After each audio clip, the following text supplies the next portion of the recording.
आज शुरू करते हैं. What is ecosystem? इकोसिस्टम क्या है? Any idea?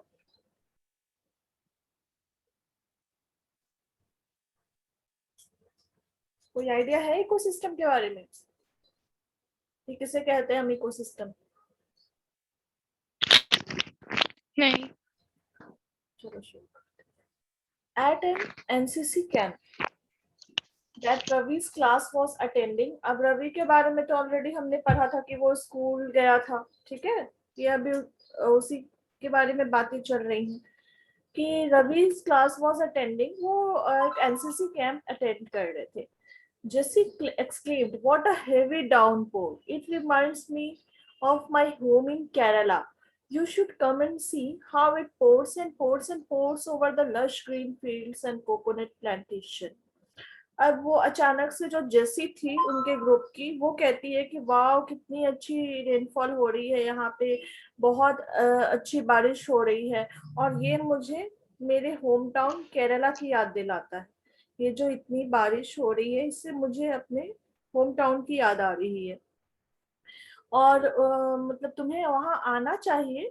अपने फ्रेंड्स को वो बता रही है और देखना चाहिए कि वहां कितनी हरियाली है, कितने ग्रीन फील्ड्स हैं और बहुत सारे कोकोनट के भी प्लांटेशंस मीन्स की जिनको लगाया गया है. तो कोकोनट प्लांटेशंस हैं जो कि फॉर्मली लगाया गया है.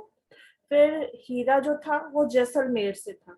जैसलमेर कहाँ है? वो जैसलमेर राजस्थान में है. तो वो आश्चर्य करता है, अच्छा वी गेट नो रेन्स, हमें तो हमारे यहाँ तो कोई बारिश नहीं होती है ऐसी और हमारे पास बस कीकर और मालूम है. कीकर क्या है? कीकर is a kind of plant. तो हमारे यहाँ बस कीकर और रेत ही रेत, सैंड ही सैंड है जहां तक हम देखते हैं वहां. बट हाँ, तुम्हें वहां कैमल्स तो मिलेंगे. ये कौन बोल रहा है? ये वो बोल रहा है, हीरा बोल रहा है. वो जैसलमेर से है. जैसलमेर कहाँ है? राजस्थान में है. राजस्थान कैसी जगह है? डेजर्ट एरिया है ना. तो वो ऐसी बात, ये बातें बता रहा है. अब आगे आते हैं. ये उस कैंप में कॉन्वर्सेशन चल रही है. हीरा says, not just camels. If you visit our desert, you will see snakes, lizards and many insects too. फिर हीरा कह रहा है कि नहीं, सिर्फ कैमल नहीं, सिर्फ ऊँट ही नहीं दिखेंगे तुम्हें. जब तुम हमारे डेजर्ट में आओगे, जब तुम हमारे एरिया में आओगे तो तुम्हें सांप भी देखेंगे वहां पे और लिजर्ड यानी जो ये डेजर्ट लिजर्ड होते हैं वो भी दिखेंगे और बहुत सारे तरह के कीड़े मकोड़े और इंसेक्ट्स देखने को मिलेंगे. रवि वंडर्ड. अब रवि सोचता है कि why do the animals, the vegetation and the way people live from place to place, are they all related to each other? अब जैसे जैसी ने बताया कि उसके यहाँ बहुत बारिश होती है, उसके यहाँ कोकोनट ट्रीज देखने को मिलते हैं, उसके यहाँ ग्रीनरी बहुत है. बट हीरा क्या कह रहा है कि नहीं, हमारे यहाँ तो कोकोनट ट्रीज नहीं होते, ना हमारे यहाँ इतनी रेनफॉल होती है. तो रवि ये सोच में पड़ जाता है कि ऐसा क्यों होता है. वहाँ के एनिमल्स अलग हैं, यहाँ के एनिमल्स अलग हैं. वहाँ जो वेजिटेशन होती है और यहाँ जो जो राजस्थान में वेजिटेशन है वो अलग है और जो वेजिटेशन जो क्रॉप्स हमारी केरल में होती हैं वो अलग है. फिर लोग भी क्यों अलग, मतलब अलग जगह के लोग भी अलग अलग तरीके के वेशभूषा डालते हैं, अलग अलग कपड़े पहनते हैं. होता है ना कि हर रीजन के लोगों का अपना पहनावा होता है, अपनी लैंग्वेज होती है. तो वो ये सोच में पड़ता है. फिर ये सोचता है कि क्या ये एक दूसरे से रिलेटेड है, ये सोचते हैं वो. फिर वो अपनी टीचर से पूछता, वो जब ये सोच रहा होता है, वो जब ये बातें कर रहा होता है अपने दोस्तों के साथ, तो फिर उसकी टीचर रिप्लाई करती है कि हाँ, बहुत ही ज्यादा, ये सभी एक दूसरे से रिलेटेड है. एनवायरमेंट में, हमारे पर्यावरण में जितनी भी चीजें हैं सभी एक दूसरे से रिलेटेड है. या वो लिविंग थिंग हो या नॉन लिविंग थिंग हो, हमें सबकी जरूरत पड़ती है. हम उन पे डिपेंडेंट हैं, वो हम पे डिपेंडेंट है. तो सारी चीजें एक दूसरे से डिपेंड है.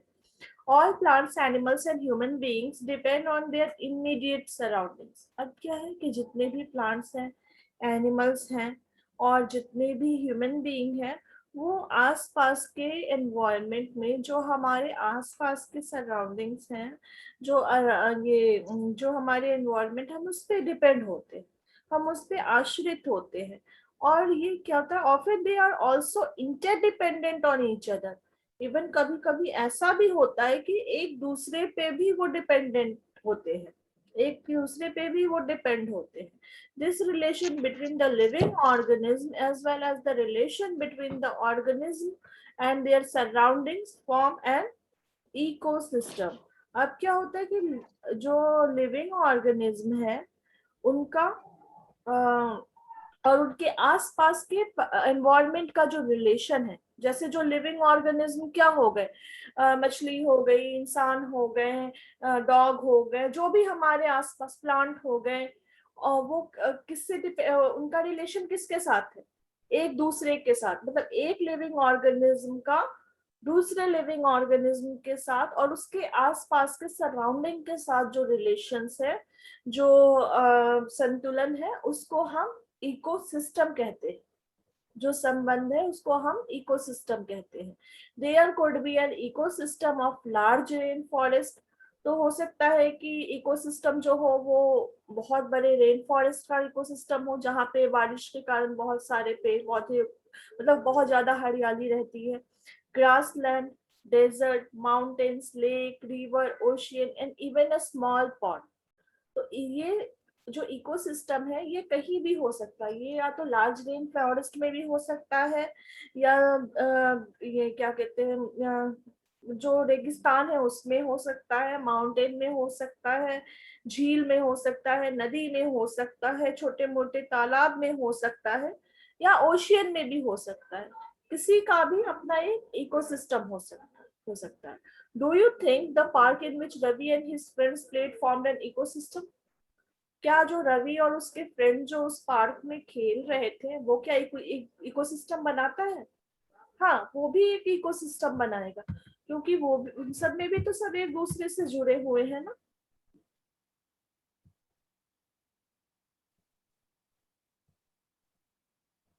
Human environment. अब पहले हम मेन टॉपिक देख लेते हैं, फिर जो ये ग्लॉसरीज में और बॉक्सेस में जो दे रखी है ये देखेंगे, ठीक है। ये देखो यहाँ पे डेफिनेशन है ना इकोसिस्टम का। It is a system formed by the interaction of all living organisms with each other and with the physical and chemical factors of the environment in which they live, all linked by transfer of energy and material. अब इसका मतलब क्या होता है कि ecosystem क्या है? ये देखो, ये बहुत ही अच्छा डेफिनेशन है कि इकोसिस्टम क्या, इकोसिस्टम कैसे फॉर्म्ड होता है। इकोसिस्टम जो आप लिविंग ऑर्गेनिज्म है वो आपस में उनका जो इंटरेक्शन होता है, जो रिलेशन है उन दोनों आपस में, उनके थ्रू ये फॉर्म हो रहा है इकोसिस्टम। और इसमें क्या हो रहा है, फिजिकल और केमिकल फैक्टर्स भी इन्वॉल्व है। अब जैसे क्या होता है, पेड़ पौधों में जो एनर्जी है, लोग कहते हैं ना कि ग्रीन लीफी वेजिटेबल्स खाओ तो इससे तुम्हारी आइज सही रहेंगी, विटामिन ए मिलेगा तुम्हें। कहते हैं ना कि विटामिन ए के लिए ये कैरेट खाओ, उससे तुम्हें विटामिन ए मिलेगा। अभी जैसे कह रहे हैं कि नींबू पानी पियो भाई, विटामिन सी चाहिए, विटामिन सी चाहिए, नींबू पानी अच्छे से पियो। अभी कह रहे हैं ना कोरोना में सभी कि नींबू पानी पियो, तुम्हारे बॉडी को विटामिन सी चाहिए। और बाकी अच्छे से, मतलब अपना खाना बहुत अच्छे से खाओ। तो खाना हम कहाँ से खा रहे हैं? हम वो खाना या तो एनिमल से ले रहे हैं, अगर हम, hello, hello,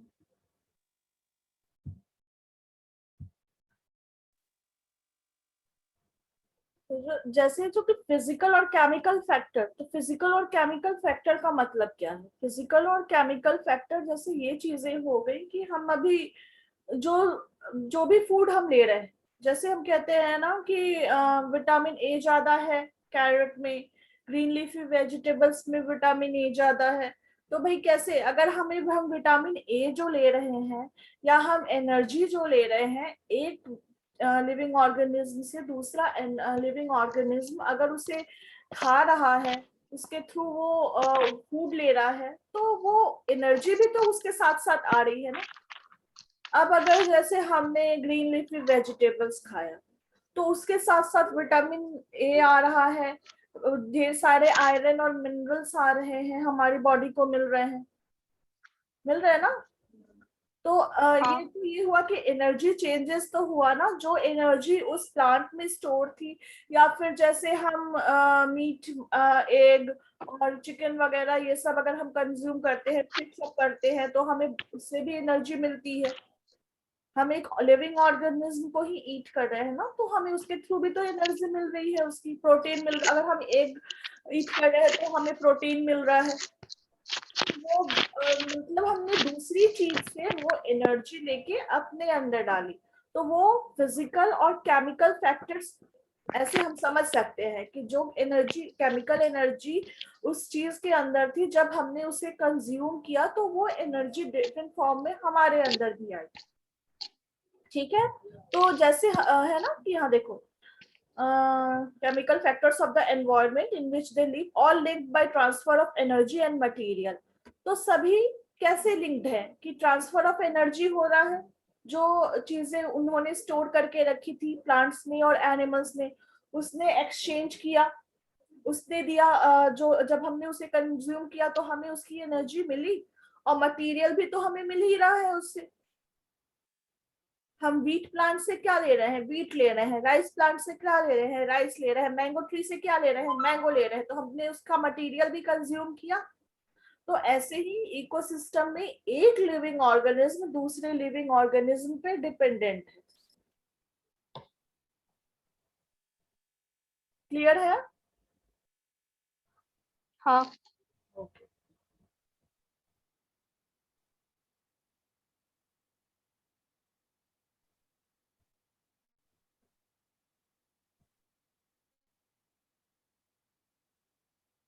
Human environment. Human beings interact with the environment and modify it according to their need। अब क्या है, ह्यूमन बींग्स जैसे हम लोग, हम क्या करते हैं, अपने एनवायरनमेंट से हमारा इंटरेक्शन रहता है ना। अब जो कभी हम अपने प्लांट्स लगाते हैं अपने लिए, कभी हम उनसे वापस में फ्रूट्स लेते हैं, और फिर हम उसको अपने अकॉर्डिंगली मॉडिफाई कर देते हैं। जैसे मान लो अगर मैंने कोई गार्डन लगाया है, अभी तो उसमें प्लांट्स हैं, ढेर सारे बटरफ्लाईज आ रही हैं, बाकी सारी चीजें, मतलब वो एक इकोसिस्टम क्रिएटेड है already.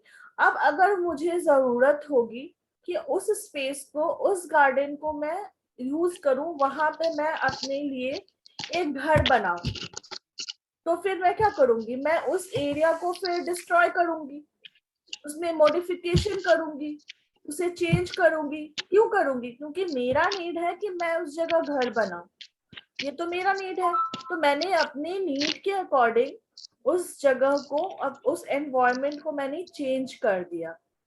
Early humans adapted themselves to the natural surroundings. जो अर्ली ह्यूमंस थे, उन्होंने अपने आप को नेचुरल सराउंडिंग्स के अकॉर्डिंगली अडेप्ट किया था। ठीक है। उनका ये नहीं था कि उन्होंने नेचर को चेंज किया था, नेचर को मॉडिफाई किया था, नहीं। उन्होंने नेचर, जो अर्ली मैंस थे, उन्होंने अपने आप को नेचर के अकॉर्डिंग चेंज किया था, नेचर को अपने अकॉर्डिंग चेंज नहीं किया था। और अब क्या हो रहा है, अब ये हो रहा है कि हम नेचर को अपने अकॉर्डिंग चेंज कर रहे हैं। अभी यही हो रहा है ना। अभी अगर मान लो कहीं ट्री है, मुझे जरूरत है कि नहीं मैं वहां घर बनाऊं, तो क्या मैं ट्री को रहने दूंगी? बिल्कुल नहीं, मैं तो उस ट्री को काट दूंगी। बट पहले के लोग उस ट्री को रखते हुए और उस सराउंडिंग को डेवलप करते थे अपने, और वो ये मतलब वो नेचर को हार्म नहीं करते थे। लेकिन अभी क्या हो रहा है, हमारा भाई नीड है, हम तो अपने अकॉर्डिंग मॉडिफाई करेंगे। They led a simple life and fulfilled their requirements from the nature around them। वो बहुत ही सिंपल लाइफ लीड करते थे, और जो उनकी रिक्वायरमेंट्स थी, वो जो नेचर में उनको मिल रहा है, जो उनके आसपास मिल रहा है, वो उसी से संतुष्ट थे, वो उसी से खुश थे, उतनी ही चीजों को वो यूज करते थे। With time needs grew and became more varied। जैसे जैसे समय बढ़ता गया और चीजें बढ़ती गई, बहुत सारे ऑप्शंस मिलते गए, human learn new ways to use and change environment. इंसान क्या करता गया, वो भी नई नई चीजें सीखता गया कि वो कैसे एनवायरमेंट को यूज करे और कैसे उसमें चेंजेस लाए। वो एनवायरमेंट को यूज करना सीख गया और उसमें चेंज लाना सीख गया कि हम अपने पर्यावरण को अपने अकॉर्डिंग चाहिए। अरे भाई शहर बसा दो, पेड़ पौधे काटो, वहां शहर बसा दो नया एक, और कुछ आर्टिफिशियल प्लांट्स लगा दो। तो वो अपने हिसाब से सारी चीजें करने लगे human being. They learn to grow crops, उन्होंने फसलों को उगाना सीखा। डोमेस्टिकेट एनिमल्स, जो एनिमल्स थे, जो एनिमल्स हैं उनको डोमेस्टिकेट मीन्स कि उनको घरेलू बनाना, उनको पालतू बनाना सीखा। And led a settled life, और एक स्थिर जीवन उन्होंने शुरू किया। मीन्स ठीक है, अब हमें घूमना नहीं है, हम खाने की तलाश में कभी यहाँ नहीं भटकेंगे, कहीं वहां। जैसे क्लासिक हिस्ट्री में पढ़ा होगा ना, हंटर एंड गैदरर, पढ़ा था ना कि वो हंट करते थे, वो गैदर करते थे फूड, एक जगह खत्म हो जाता था तो वो दूसरी जगह जाते थे। बट अब ऐसा नहीं है, वो उन्होंने सेटल होना सीख लिया। वो एक जगह रुकते थे, एक जगह सेटल होते थे, होने लगे। अब सॉरी, होते थे नहीं, अभी भी लोग सेटल ही होते हैं, एक ही जगह रहते हैं। The wheel was invented, surplus food was produced, water system emerged, trade started on and commerce developed. अब क्या हुआ, व्हील का इन्वेंशन हो गया। जब व्हील का इन्वेंशन हो गया तो एक जगह से दूसरी जगह सामान को लाना या कोई भी चीजों को ले जाना ले आना इजी होने लगा। वो अपने लिए फूड को स्टोर करके रखने लगे कि जैसे जो फूड है उसको हम बाद में यूज करें, गेहूं आटा, सॉरी गेहूं चावल, जैसे हम अभी स्टोर करके रखते हैं ना, ऐसा नहीं है कि हमने एक बार आज खरीदा फिर कल खरीदा, हम स्टोर करके रख लेते हैं कि चलो वो हमें काम आता जाएगा।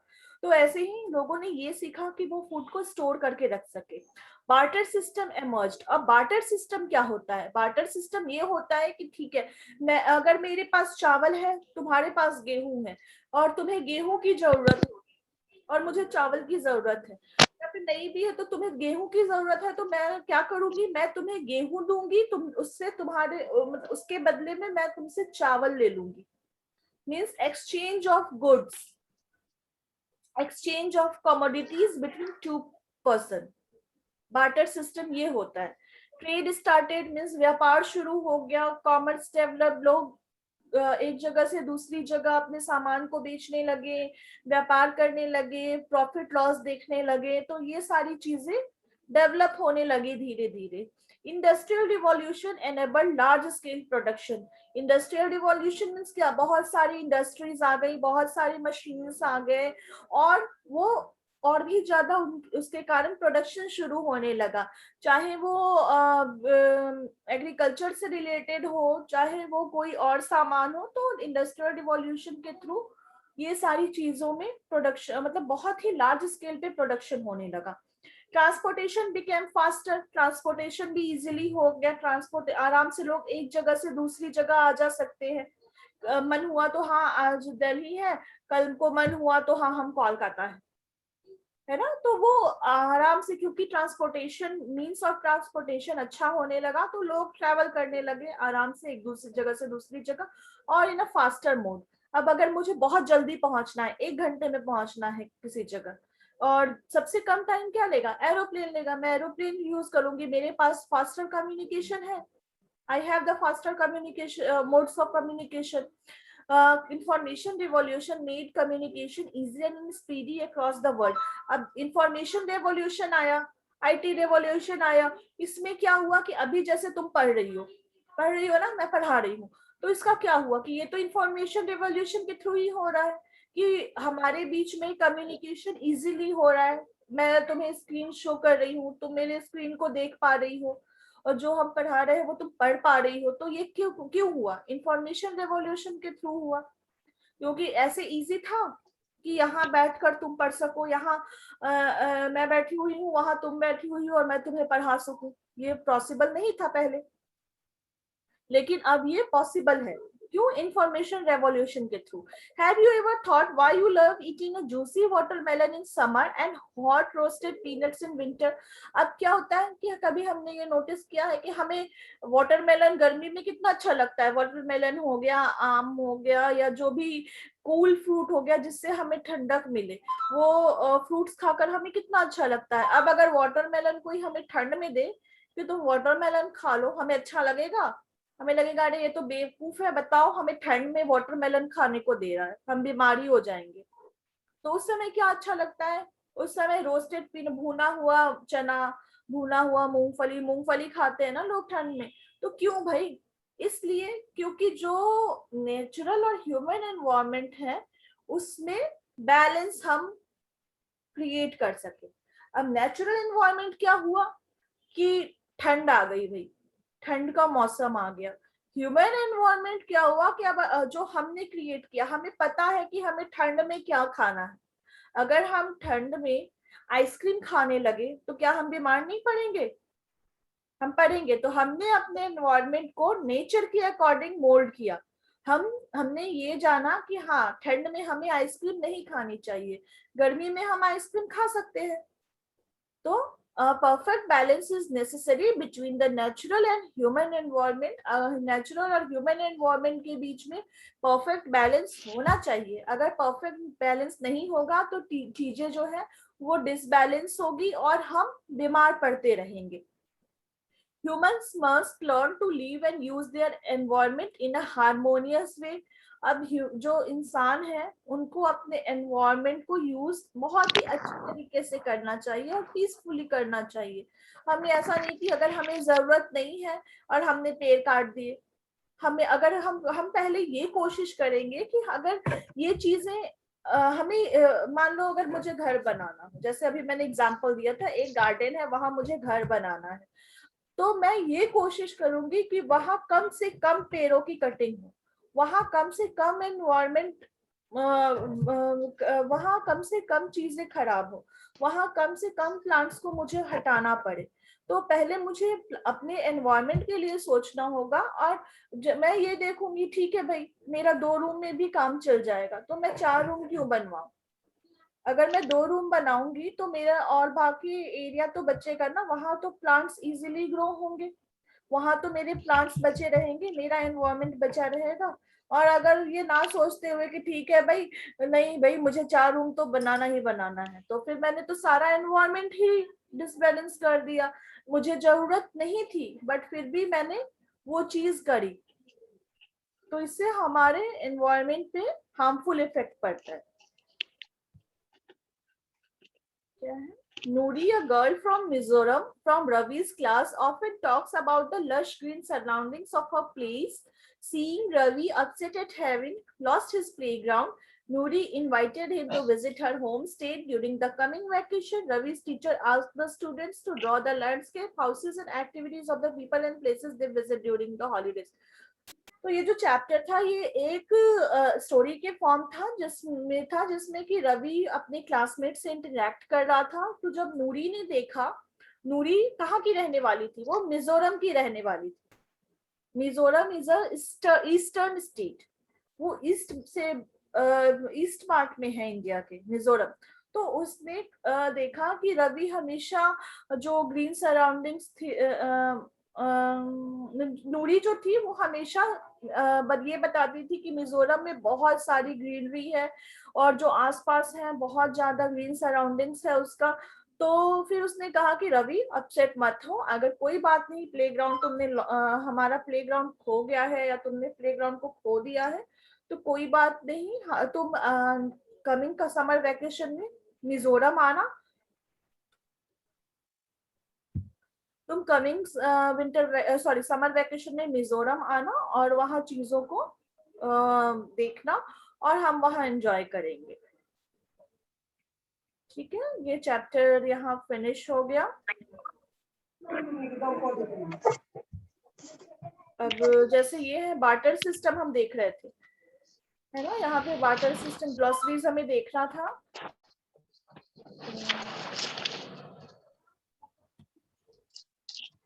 है ना बार्टर सिस्टम का है. हाँ ये देखो, वर्ल्ड एनवायरनमेंट डे कब सेलिब्रेट करते हैं हम? अभी आने वाला है 5 जून को हम वर्ल्ड एनवायरनमेंट डे सेलिब्रेट करते हैं। और बार्टर सिस्टम क्या है? अभी मैंने बताया था, it is a trade in which goods are exchange without the use of money. जहां मनी का यूज नहीं होता है, एक दूसरे से सामान हम एक्सचेंज करते हैं, जहां मनी का कहीं इन्वॉल्वमेंट नहीं है। This is the barter system. अब ये चैप्टर 1 फिनिश होता है, कल हम चैप्टर 2 स्टार्ट करेंगे ज्योग्राफी का।